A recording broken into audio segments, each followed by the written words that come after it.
welcome to 3D Halloween Movie Cinema, the only Halloween show that thinks Megan 2.0 should have just been called Megan Reuploaded. I'm your host 3D Jake, and today we're looking at Megan 2.0, released in 2025. Megan 2.0 was directed by Jared Johnstone and was written by Jared Johnstone and Akilah Cooper again, and stars Allison Williams, Violet McGraw, Ivana Sokor, Jermaine Clements. The movie is essentially a sequel to Megan 1, where essentially Megan happened, after they destroyed Megan, they took the blueprints or whatever, the code, and they built in a new robot that's going to help them get government contracts and everything, and still to kill terrorists and different things like that. But then this thing goes rogue, and so then they think that the Avengers from the Megan invented her, so then they have to go clear her name, and then on top of that, the other companies after this robot, and so then of course they need Megan's help to stop them from the killer robot and the government. It's a whole convoluted piece of shit mess. But before I get started on my thoughts on this movie, Blacktastic has joined me, and so I want you to hear his thoughts. And then once you hear his thoughts, then you're going to come back and listen to my thoughts on the review. But take it away, Blacktastic, you talented son of a bitch.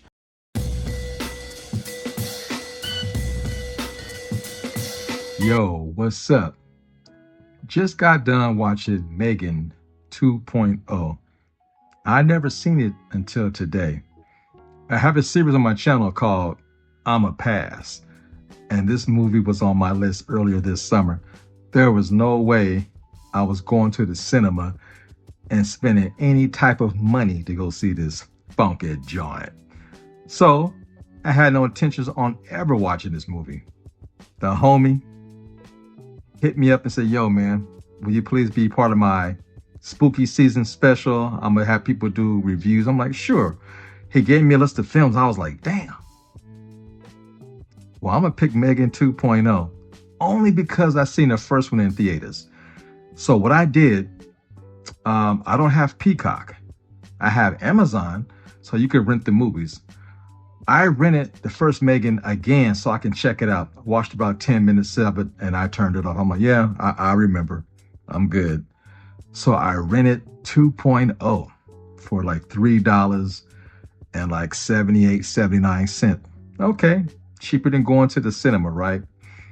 And we all know the background, how this movie was slated for a summer release, and it probably shouldn't have been. It probably would have made money in January or February, but hey, Jason Blum and his people got greedy. They thought they had something special, and I see why. This movie is not terrible, but it's not good. It's confused. They was in the developing of this movie and did not know their audience. This started off as a horror, scientific, AI type joint, and they should have stayed with that because this movie is all over the place. The cool thing that I love about this movie, it only caught me because I watched it from home. Remember, I rented the first one to watch again, but only lasted about 10 minutes. And the intro had the little circle. I'm like, what? Is my shit buffering? Then it said G, Megan. I'm like, got me. 20 minutes later, I'm watching part 2. It did the exact same intro. I'm thinking, what? Is my shit buffering again? G, Megan. Clever. It got me twice in a row. This movie is slick. It looks great. When you're doing a movie by AI, this is how it should look. Now, it's all over the place. But the young girl, the cool thing about watching part 1 for a few minutes, she has grown a lot. So she's a preteen. Gemma looks amazing. They kind of dolled her up in this movie, gave her some makeup, some nice clothes to put on. She's attractive. I like that. The new one, Amelia. Interesting. The opening of this movie is fantastic. It pulls you in right away. Then it just goes down, down. The action wasn't compelling. Megan wasn't the same to me in this movie. I didn't care for her that much. But when she was a little tubby, that little thing, that little AI toy, she was adorable because she had emotions. Her mouth was moving, her eyes got big, she looked around. I love her in that little outfit. It brought her to life.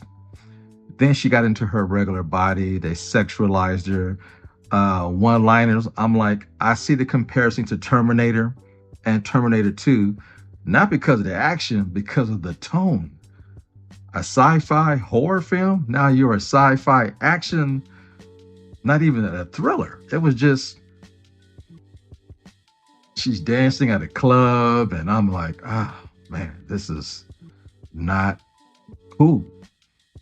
And I dozed off at least 3 times watching this movie. It is extremely boring. Even when the action was happening, I was like, the set pieces were not impressive, except for the club. I mean, she's down in her basement for a long time, then she's behind this. I'm like, none of these set pieces are memorable. The car, that was kind of cool. Unbelievable, but it was kind of cool. But yeah, man, they missed the mark. They forgot who their audience was when they made this movie. It was not compelling at all. The main characters, Gemma, Amelia, and Megan, they were all subpar in this movie. They gave Gemma more to do. Still, I didn't like it. I'm like, yeah, that was a wise decision not to go see this in theaters, because I probably would have been pissed. Because, wow. I just, and it's set up for another one. They can do a part 3, but where do you go from here? You blew it. You shot your load. There's nothing to be desired. I don't know how you recover from this. I think it's a done deal. Yeah, man. 2 tears in a bucket. Fuck it. I'm out. Peace. Have a happy Halloween. Stay safe. Thank you so much, TJ. Thank you once again for joining me. I'm really grateful for you to join me. Thank you so much, brother. I cannot believe that, it's great that we get to do this every time we get to see each other, and I'm just thankful so much, and thank you for your thoughts. I just want to say I 100% agree with you. This movie, and I feel sorry that you had to spend $6 on Megan 1 and then Megan 2. So essentially you paid $3 a piece, you paid $6. I bought the first Megan, and I'm going to tell you now, I'm a huge fan of Megan 1. I think Megan 1 is a genuinely fun film. I love Megan 1.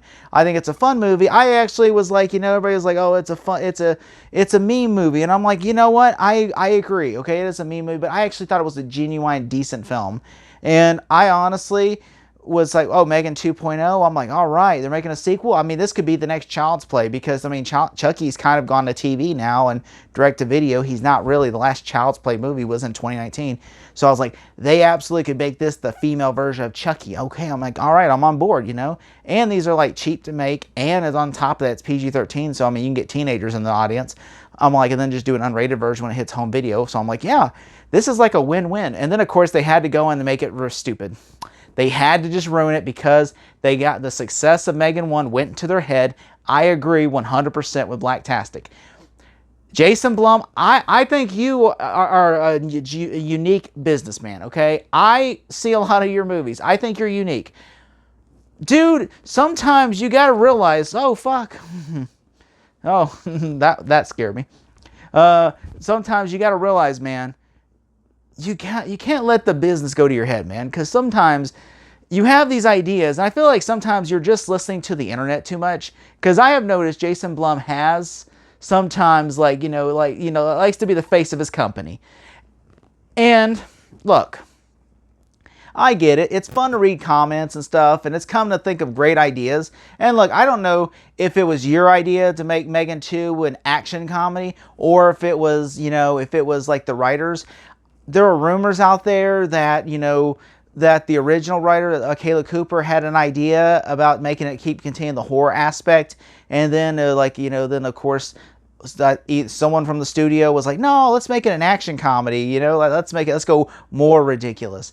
Yeah, there's a reason why that didn't work. I mean, and also, I do truly think, I agree 100% with Blacktastic. If you would have put this in the summer, in January, where this movie belongs in January, this movie would have made it bank. But putting it in the summer, especially summer is for movies that actually, it's like the fall. There's some things you don't want to put movies in. The fall and summer.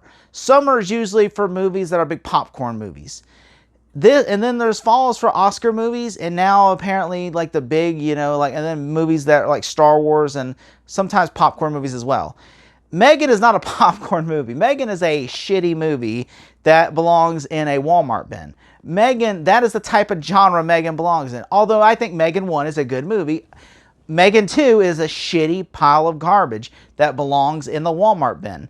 And I honestly do not understand why Jason Blum thought Megan, like he has said in a comment, we overestimated Megan as Superman. Thought she was as popular as Superman.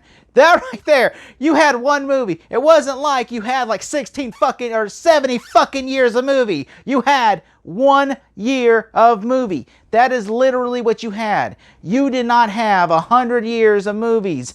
You had one movie that came out like 2 or 3 years ago. And then on top of it, you had an SNL sketch, and then you had Universal Studios do that, horror Halloween nights where they had Megan walk out and you had a bunch of hot chicks dressed like Megan, and then they do the dance and everything, and then it's like, all right, cool. That's it. You did not have this like years of legacy where it was like Megan v. Chucky, Megan 2 re-uploaded, Megan 3 3D, Megan 4 space, Megan in space, Megan goes to hell, Megan, in a cult. You did not have all this. You had one movie, and the movie was decent, okay, at best. It was not like the transcending thing of like, oh, Megan was the best movie of the year. It wasn't even that. It was like, it was fun, like people I've talked to even about the first one, like, it's okay, like, no one has said, I don't remember one of them was like, oh, that's the best movie of the year. Megan's the greatest movie of the year. No, they say Megan's an okay film. That's all they say. They have never once said, oh yeah, Megan, you got to see Megan. No, I've never, most people reacted to the trailer and they like the dance number. By the way, the dance is not even in the movie. Like there is no dance sequence in the movie. It's where I'm like, the whole entire premise, the whole entire gimmick of the first movie was that dance number. There is no dance number in the movie. You could say in the credits there's there's like the Megan does a little tiny dance in the credits, but I'm like, that's like the movie's over. People have left by then. Why would you wait until like the last thing? There's no dance. Like I was expecting her to do like a Megan dance off at the end or something. Like no.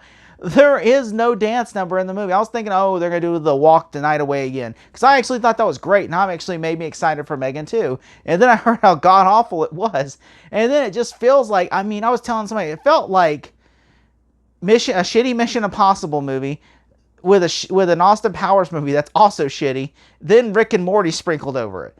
With a little bit of like Seed of Chucky involved. That's how bad it is. I'm like watching this, and at first I was like involved. I was on, like there are parts of me where I'm like, where they had to go to the inventor's place, do undercover work. I thought that was great. I'm like, all right, I'm on board. Because the first 2 acts are kind of stupid. I'm like, they're trying to do a Kill Bill montage of like, oh, I had to learn Kung Fu. And then she gets bullied and beats up her bully. I'm like, okay, this is getting dumb. And then, of course, they go into like this like stupid ass thing where they go like, okay, and then they go like Megan literally like, which I thought that was great. Megan talking to her like, oh, he's reaching and everything. And then, of course, but then like the feds raiding their house and everything, I was on board with. The feds raiding their house, and then I'm going to like the Jermaine Clemenses, who's like a bad guy, who, by the way, has no real integral plot to the story other than he's a bad guy that dies in like the first 20 minutes of the movie. That's it. And then he moves on. And then this other girl, the girl's boyfriend or whatever, who is also like anti, AI or whatever. He's like, in the movie, of course, and their boyfriend and girlfriend, but then she's like, oh, he's not really my type. And then I'm just like, well, then why the fuck are you with him, okay? And then on top of that, and then of course, and then of course, the AI, they have to get Megan to battle the AI, and then there's so much double crossing in this movie. It makes Indiana Jones and the Kingdom of the Crystal Skull with double crossing look normal. At that one point, I felt like Rick and Morty, okay? But Rick and Morty is a cartoon, so I give Rick and Morty the satisfaction because it's a cartoon that's meant to make fun of this.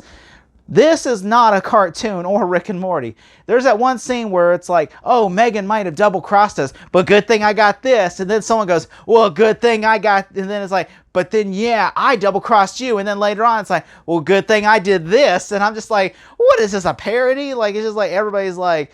oh, I double-crossed you. No, I double-crossed you. And then it's like, but I thought you would double-cross me. Then you would double-cross me, so I double-crossed you. And then he goes, but I thought you would double-cross me. And then you wouldn't double-cross me, so then I double-crossed you. And then he goes, but then I thought you would double-cross me and double-cross me and then double-cross me, and then I double-crossed you.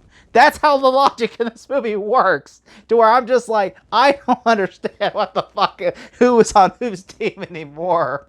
I was like, I'm checked out of this movie tonally. I'm just waiting for the credits to roll. And then at one point I'm getting up, I'm like, okay, the movie's over. And they're like, nope, there's still another 15 minutes. I'm like, what the fuck do you have in 15 minutes? And then there's another, the bad guy takes Megan. Then it's like, oh, this other person's double-crossing. And I'm like, okay, great, another fucking plot hole. And then on top of that, then it's like, oh, this person dies. Then this person double-crossed. And then you got to fight, Megan has to fight her. Because at least Megan fights somebody that's not human. And then, of course, yeah, it's like, which, by the way, even if you hit the button, I'm thinking, if Megan, if you hit this button, wouldn't Megan die? And then, so why wouldn't the bad guy want her to hit the button? Because then it solves his problem. The logic in that scene. I'm just like, this is so dumb. And then, of course, and also, Megan apparently also built, she got them this house and was able to go in an underground layer. And she built an underground layer and has recreation of her bedroom, which I'm like, you built this before they moved in, so how did you just have a moving crew come in when they were gone and design the room exactly like that? It just makes the logic in this makes no sense. And I'm just sitting there watching this going, this is one of the worst movies of the year. And I'm just like, wow, Megan 2.0 is so dumb. And it just felt like, it feels like a shitty Terminator 2 in some ways. But then it doesn't even feel like that. It feels more like... It just feels like they're trying to Mission Impossible it with a doll, and then it just becomes more convoluted as it goes on. But yeah, I mean, if I had to give this movie a grade, I'm giving it an F. Thank you so much. Thank you, Blacktastic. And if you can, give this man some love and like and subscribe. And yeah, if you can, fall down the rabbit hole for more. Thank you. Sharpton for president, y'all. I'm outie.